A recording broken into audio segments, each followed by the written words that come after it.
એક ભાઈ મને કીધું, મને કે મારા ભાઈ ગાયમાં ભેંસમાં ફેર શું? માણસો તો પ્રશ્ન બહુ કરે. અહીંયા હું હાઈવે ઉપરથી આવતો હતો તો એક સર્કલ ઉપર ભેંસનું ચિત્ર મૂકેલું છે. એ ડેરી વાળાએ મૂક્યું છે અને જરૂરી છે, કારણ કે ભેંસનું દૂધ જો ભાઈ, ભેંસ એ ખરાબ નથી. પાછું તમે એમ ન કહેતા કે માયાભાઈ ભેંસ, ભગવાન કૃષ્ણના સમયમાં ભેંસું તો હતી, ભેંસું ચારતા જો. પણ ગાયના દૂધમાં ભેંસના જો તમારે જમીન હુઈ જવું હોય ને તો ભેંસનું દૂધ અતિ ઉત્તમ. હુઈ જવું હોય ને 2 તાહળી ભરીને 2 તોહળા પી જાઓ દૂધ, 2 તોહળા દૂધ પી જાવ એટલે એરું કઈડ્યો હોય એવી ઊંઘ આવે. પણ થનગનાટ વાળું રહેવું હોય, તરવરિયા જેવું રહેવું હોય, એના માટે ગાયનું દૂધ ઉત્તમ છે. એનો બીજો દાખલો દઉં. આપણે બધા પશુપાલક છીએ. મેં ગાયું ભેંસું મારે છે. હું કલાકાર થઈ ગયો એનો અર્થ એ નથી કે મારી ઘરે ગાવું નથી. એમ મારી ઘરે ગાયું છે. મારા ઘરે મેં ગાયના દૂધ સિવાય હજી મારી જિંદગીમાં કોઈ દી ગાયના દૂધ સિવાય દૂધ ખાધું નથી. સાહેબ, આ જાહેરમાં કહું છું, તમે તારે માર્કિંગ કરી લેવાની છૂટ. તમારા ખર્ચે આટો માર લેવો માયાભાઈની વાડીએ, માયાભાઈના ફામે, કે એકચ્યુઅલી આ કે છે એ બરાબર છે. કારણ કે સમજો, અમને 2 પ્રકારના માણસો સાંભળતા હોય. અમારા યુટ્યુબ ઉપર 2 વ્યક્તિ સાંભળતી હોય. પહેલી વ્યક્તિ કઈ, જેને આપણે બહુ ગમીએ છીએ એ સાંભળતા હોય, અને બીજી વ્યક્તિ કોઈ આપણને જરાય ગમતા નથી. આ મારો દીકરો ખોટું ક્યાં બોલ્યો ઈ ગોતવા હાટું ઘણા સાંભળતા હોય. બે વ્યક્તિ, તમને 2 વ્યક્તિ પ્રેમ કરતી હોય છે. રોડે 2 વ્યક્તિ રાહ જોઈને ઉભી હોય. એક તમને જોવા માટે ઉભા હોય અને એક તમને પંચર પાડવા ઉભા હોય. પણ છોડો એ વાત. પણ ગાયમાં ભેંસમાં ફરક એટલું છે, આપણે બધા પશુપાલક છીએ, બધાને ખબર છે. જેને 50 ભેંસો ઊભી હોય, 50 ભેંસો, એમાંની એના પારું ને પાડી હોય, પાડો હોય, એને તમારે છૂટો કરવો. એ 50 ભેંસોની અંદર જઈને એ પારું, એનું બચડું જો એની માને ગોતી લઈને, ભેંસને ગોતી લઈને, તો તમે ભેંસનું દૂધ ખાજો. અથવા તો એનું પારું રગે, એનું પારું બોલે, ઈ રગે, અને ઈ એનો રગવાનો, એનો બોલવાનો અવાજ સાંભળી અને ઈ ભેંસ છે, એની માં છે, ઈ બારી આવે 50 ભેંસોમાંથી, તો તમે ભેંસનું દૂધ ખાજો. પણ કેવા ગયો સાહેબ, 10,000 કે 5,000 ગાયો ઊભી હોય અને એમાંલી એનું વાસરું ભાંભરે ને, અને વાસરું ભાંભરવાનો અવાજ સાંભળી અને જે ગાય, જે વાસરુની માં હોય ને, ઈ સિકરોટા કરતી, એમ કહેવાય કે વાસરું બાજુ દોડ દે ભલામણા. ઈ ગાયમાં પ્રેમ છે.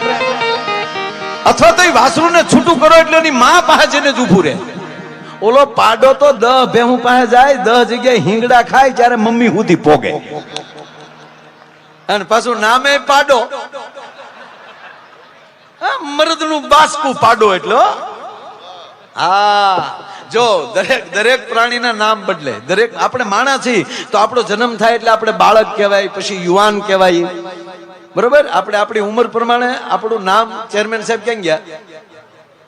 હા સાહેબ, આપણી ઉંમર થતી જાય. જો પેલા બાળક કહેવાય, પછી છોકરું કહેવાય, પછી વિદ્યાર્થી બનીએ, પછી યુવાન કહેવાય, આપણું નામ બદલતું જાય. યુવાન, પછી વડીલ. જો બાળપણ વયું જાય પછી યુવાની આવે, યુવાની વહી જાય પછી ગઢપણ આવે, ગઢપણ આવી જાય પછી ગઢપણ ન જાય, જેને ગઢપણ આવે ઈ જાય. પણ નામ બદલે. આપણા દેશની માતાઓના 4 નામ બદલે છે.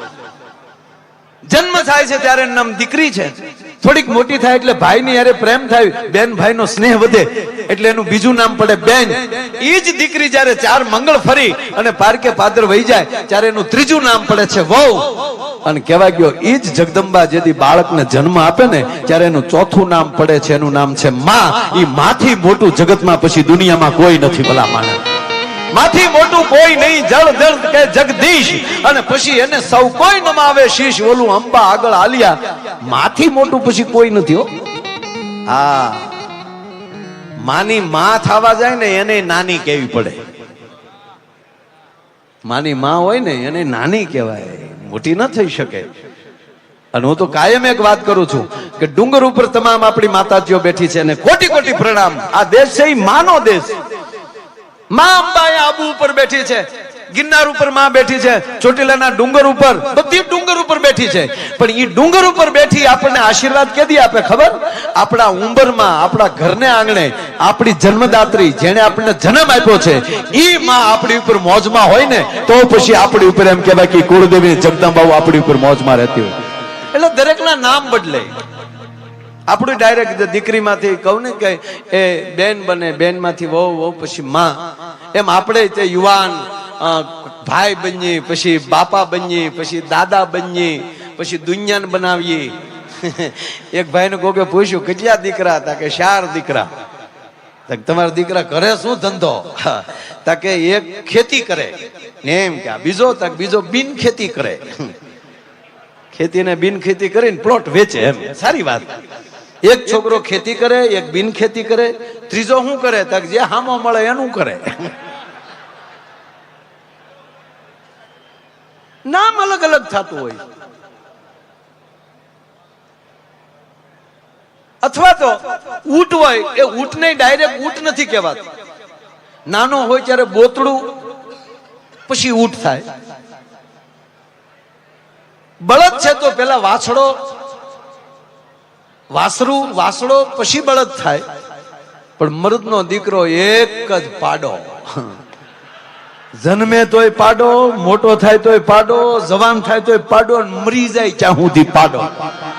એમ અમુક આખી જિંદગી પાડા હડે નહીં, એનું શું તમે કરો? એટલે વાત ઈ કરતો હતો સાહેબ કે ગાયમાં ભેંસમાં ફરક એટલો કે ગાય છે એ પ્રેમનું પ્રતીક છે, એમાં 33 કોટી દેવનો વાસ. અથવા તો હું તમને એટલું કહું કે ગાયના દીકરા, ભેંસના દીકરાનું નામ શું?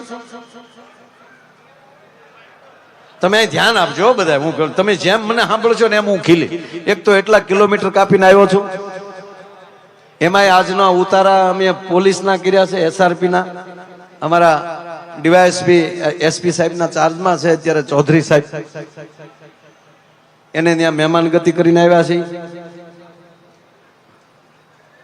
અમારો ઈશ્વરભાઈ ચૌધરી એ પણ બધા ત્યાં હતા. અમારા હિતેશભાઈ ચૌધરી પણ ત્યાં હતા. આ બધા મિત્રો સાથે આજે અમે બેઠા હતા અને ચર્ચા કરતા. મને કે અહીંયા અમારો વિસ્તાર સારો છે માયાભાઈ, તમને મજા આવશે.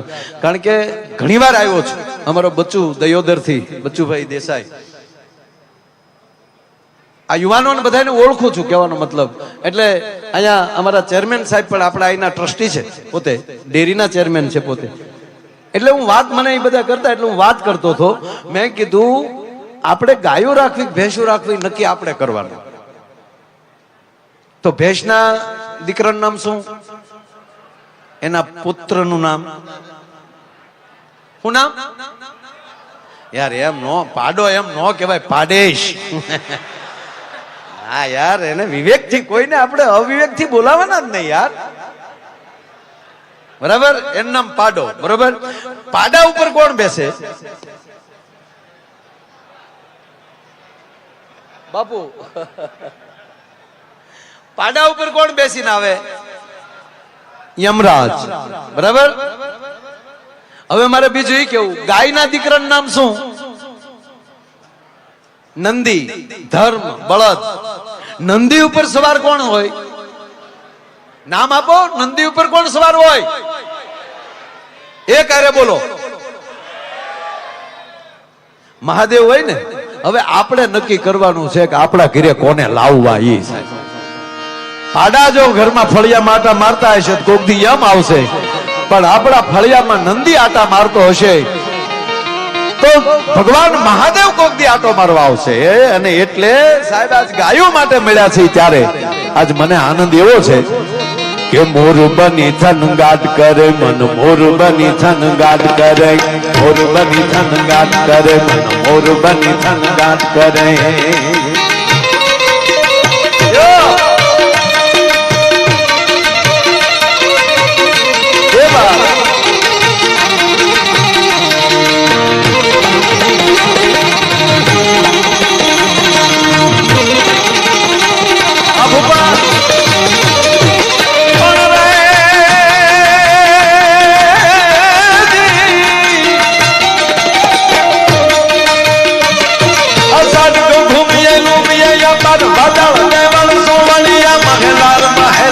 लाड गहलिया नील चले न जले नालिया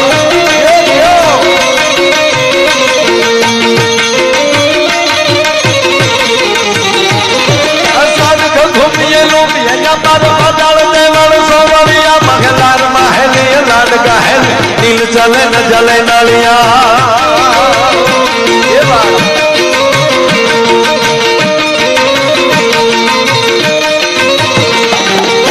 ये बात करे धर्म पर अब नया सर्व भरिया अजमल न कुतन कुंवर आलन सोई तणी रत भरिया मन सोई तणी रत भरिया मन सोई तणी रत भरिया